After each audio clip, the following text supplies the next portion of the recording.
Let's talk about this. भाई मैं तो बहुत ही ज़्यादा डाइट कोक पीता हूँ। मतलब कि अगर इस बॉटल की बात की जाए तो वीक में 2 बॉटल्स तो हो ही जाते हैं। इस तरह का वीक में 2 बॉटल हो जाता है, और कभी कभी अगर मैं बाहर गया हूँ या कुछ बाहर खा रहा हूँ तो 3 भी हो सकता है। ये नॉर्मल वाला कोक नहीं है, ये है कोक ज़ीरो।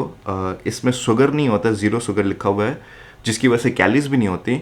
और इसमें होता है आर्टिफिशियल स्वीटनर, और आर्टिफिशियल स्वीटनर में या तो सुक्रोलोस होता है या एस्पर्टिम होता है। रिसर्च के हिसाब से एस्पर्टिम को ग्रुप 2B में डाला गया है as a carcinogenic item. Carcinogenic items वो होते हैं जो आपको कैंसर दे सकता है, और एस्पर्टिम को ग्रुप 2B में डाला गया है as level of carcinogenic. Carcinogenic के 4 ग्रुप्स होते हैं, group 3, group 2B, group 2A and group 1। Group 3 वो होता है जिससे कैंसर नहीं होता, बिल्कुल भी कोई भी प्रूफ नहीं कि उससे कैंसर होता है।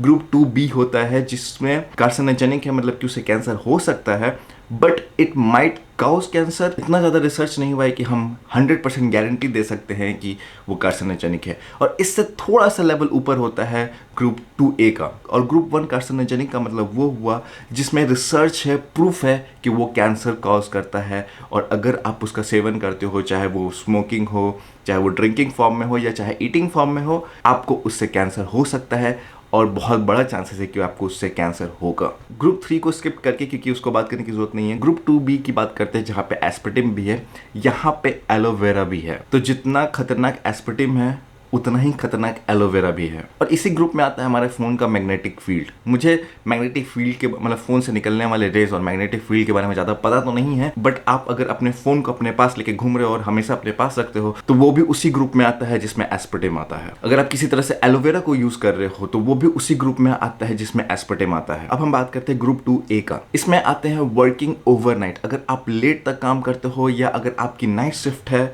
तो ये एस्पर्टिम से ज़्यादा खतरनाक है। ये सारी बातें जो मैं बोल रहा हूँ वो WHO की तरफ से बोला गया है, जो कि रिसर्च बेस्ड है। 2A में सबसे जो हमारे इंडिया में बहुत ज़्यादा कॉमन है वो है पोल्यूशन। एस्पर्टिम से भी खतरनाक होता है पोल्यूशन, हमारे फ़ोन के रेस से भी खतरनाक होता है, और पोल्यूशन एलोवेरा से भी खतरनाक होता है। ये जो रिसर्च थी वो US की थी, तो सोचो अगर वो रिसर्च, अगर वो कार्सिनोजेनिक के लिए सेम रिसर्च हमारे इंडिया में हो तो पोल्यूशन बहुत ही ऊपर आएगा। अगर वो ग्रुप 2A में भी आएगा तो वो टॉप का कार्सिनोजेनिक होगा। तो अगर आप उन लोगों को मना कर रहे हो जिसको ये डाइट कोक नहीं पीना चाहिए, ज़ीरो कोक नहीं पीना चाहिए, तो आपको सांस लेना बंद करना पड़ेगा, क्योंकि उससे भी कैंसर हो सकता है। अब बात करते हैं ग्रुप 1 का, जिसमें प्रूफ है कि भाई वो कैंसर काउज कर सकता है आपको, और वो उसमें आता है सिगरेट, अल्कोहल। तो जो लोग सिगरेट पीते हैं, अल्कोहल पीते हैं, एस्पर्टिम अभी प्रूफ नहीं हुआ है कि इससे कैंसर होता है। अभी रिसर्चर्स को डाउट है कि इससे कैंसर होता है, बट जो आप कर रहे हो अल्कोहल और सिगरेट, उसका 100% प्रूफ है कि उससे कैंसर होता है। तो आपका कोई हक नहीं बनता कि आप किसी डाइट कोक वाले को ये बताओ कि डाइट कोक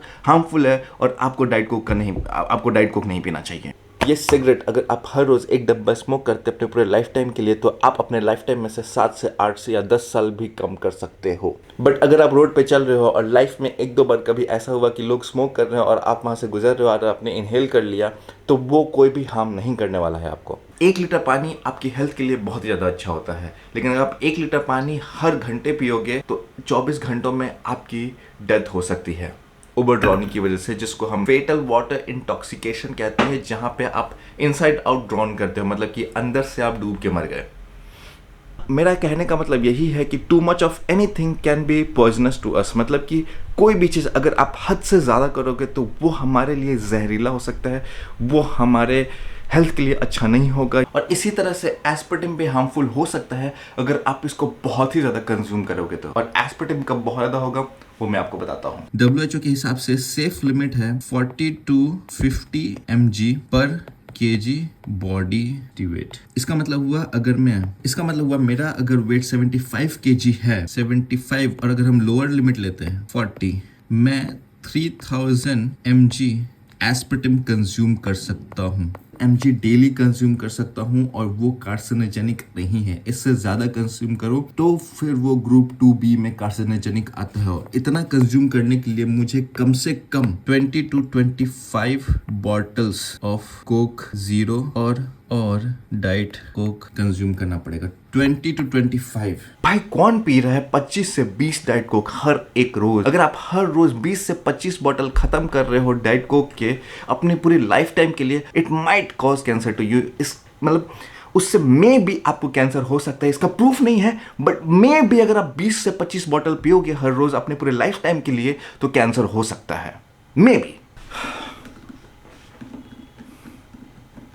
भाई रिसर्च को घुमा फिरा के व्यूज के लिए, बातें करने के लिए और ये कहने के लिए डाइट कोक से कैंसर होता है, ये बहुत ज्यादा इजी है। रिसर्च को उल्टी तरह से पढ़ के बताना व्यूज के लिए, कोई भी झूठ बोलना और लोगों को डरा के व्यूज पाना भाई बहुत ही ज्यादा इजी है। इसी वजह से आर्टिफिशियल स्वीटनर या डाइट कोक जैसे ड्रिंक्स बदनाम है। कंट्रोल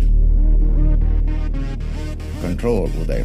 बट फिर लोग मुझसे पूछते हैं कि डाइट कोक क्यों पीना है, नॉर्मल कोक क्यों नहीं? नॉर्मल कोक जो 300 ml वाला कैन होता है उसमें होता है 150 कैलोरीज। अगर मैं 700 ml का बॉटल पीता हूँ इतना बड़ा नॉर्मल कोक, अगर इसकी जगह पे मैं पी रहा होता तो उससे मुझे मिल रहा होता 350 कैलोरीज। 150 कैलोरीज बर्न करने के लिए मुझे 1 घंटे 1.5 घंटे वॉक करना पड़ेगा या आधे घंटे मुझे कार्डियो करना पड़ेगा। 350 बर्न करने के लिए मुझे 1 से 1.5 घंटे मुझे कार्डियो करना पड़ेगा, या मुझे 350 कैलोरीज बर्न करने के लिए मुझे 2 से 3 घंटे फास्ट वॉक करना पड़ेगा, या मुझे 1.5 से 2 घंटे बहुत ज्यादा हाई इंटेंसिटी कार्डियो करना पड़ेगा। और वो चीज अगर मैं नहीं करता हूँ, it can lead me to obesity. मेरी एपेटाइट इतनी है कि अगर मैं अपने एपेटाइट के हिसाब से बहुत ज्यादा खाता रहूंगा तो मैं ओवरवेट हो जाऊंगा। मैं अपने डाइट को कंट्रोल करके रखता हूँ, मैं उतना ही खाता हूँ जितना मुझे जरूरत है। मैं बाहर का ज्यादा नहीं खाता। जब भी मैं कोई कैलोरी लेता हूँ, जब भी मैं कुछ खा रहा होता हूँ, तो मुझे उस चीज का ध्यान होना चाहिए कि वो कैलोरी जो है वो अच्छी चीज से आ रही होती है, शुगर, फैट या यूजलेस कार्बोहाइड्रेट से नहीं। ओबेसिटी भाई बहुत ज्यादा खतरनाक बीमारियां ला सकती हैं, और ओबेसिटी से बेटर कि मैं हर रोज ये 1 से 2 बोतल पी लूं। इसमें 99% पानी होता है, ये आपको हाइड्रेट करेगा। अगर आप नॉर्मल कोक की जगह आप ये डाइट कोक पी रहे हो, आपकी कैलोरी सेव करेगा। मुझे स्वीट बहुत ज्यादा पसंद है, जब भी मैं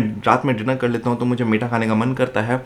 बट अगर मैं कुछ भी मीठा, अगर हर रोज मैं मीठा खाऊंगा या आइसक्रीम खाऊंगा या नॉर्मल कोक पीऊंगा तो ऑब्वियसली मेरा वेट बढ़ेगा। स्वीट खाने वाली क्रेविंग है वो इसको सेटिस्फाई करता है। अगर आप दिन में 20 से 30 बोतल ये पी रहे हो तो एस्पिरिन से पहले इसके अंदर का जो 99% पानी है वो आपको मार देगा। अब मैं आपको नहीं बोल रहा हूँ कि आपको डाइट कोक जाके पीना चाहिए। अगर आप कुछ भी नहीं पीना चाहते तो बेस्ट है। अगर मैं नॉर्मल कोक पीने वाला हूँ जहाँ पे, तो मैं उस नॉर्मल कोक को रिप्लेस करके डाइट कोक पीऊंगा या कोक जीरो पीऊंगा। और स्पेशल मैसेज मैं उनको देना चाहूंगा जो मुझे मना करते हैं डाइट कोक या कोक जीरो पीने से, क्योंकि ये हार्मफुल है मेरे लिए, और खुद वो स्मोक करते हैं या अल्कोहल पीते हैं।